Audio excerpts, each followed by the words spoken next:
Welcome to 108 news Telugu బులెటిన్ల ముందుగా headlines. బనగానపల్లిలో అద్భుతం, ఇంటి కింద బయటపడిన పురాతన శివాలయం.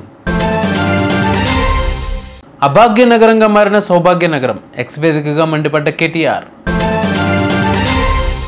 భారత్లోనూ భూ ప్రకంపనలు, ఢిల్లీ సహా ఈశాన్య రాష్ట్రాలను వణికించిన భూకంపం. 30న గువాహతిలో జరగనున్న మ్యాచ్లో Bollywood heroine Sara Ali Khan special performance.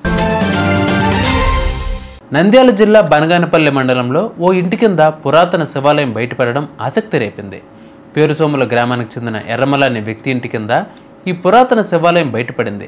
తన ఇంటి కింద శివాలయం ఉందని తెలియడంతో వెంటనే ఎర్రమల ఇంటిని ఖాళీ చేసేశారు.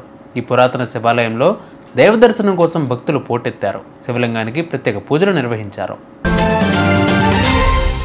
10 ఏళ్ల కేసీఆర్ పాలనలో సౌభాగ్యనగరంగా విరసిల్లిన 15 నెలల అసమర్థ కాంగ్రెస్ పాలనలో అభాగ్యనగరంగా మారిందంటూ మాజీ మంత్రి కేటీఆర్ ఎక్స్ వేదికగా మండిపడ్డారు.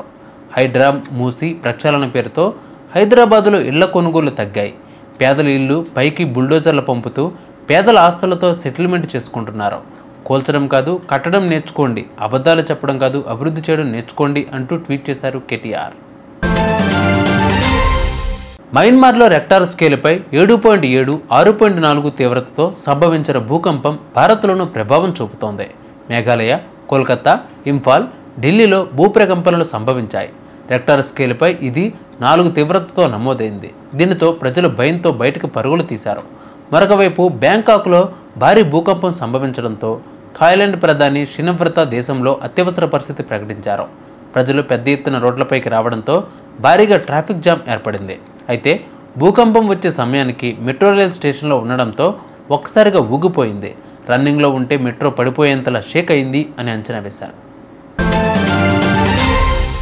బీసీసీఐ ఈసారి ఐపీఎల్ సీజన్కు మరింత గ్లామర్ని జోడించింది. మ్యాచ్ ఎక్కడ జరిగినా స్థానిక సెలబ్రిటీలతో బ్లాక్ బస్టర్ ఈవెంట్లను ప్లాన్ చేస్తోంది. ఇటీవల చెన్నైలో అనిరుద్ధ్, హైదరాబాద్లో తమన్ ఈవెంట్లతో అదరగొట్టారు. ఈ క్రమంలోనే మార్చి 30న గువాహతిలో జరగనున్న మ్యాచ్లో Bollywood heroine Sara Ali Khan special performance చేయనుంది. ఈ మ్యాచ్లో Rajasthan Royals and Chennai Super Kings తలపడనున్నాయి. చూసారుగా, ఇవి వాళ్ళ బులెటిన్ అప్డేట్స్. మరిన్ని అప్డేట్స్తో మళ్ళీ మేము ముందుకు వస్తాను. అందరికీ వాచింగ్ 108 న్యూస్ తెలుగు.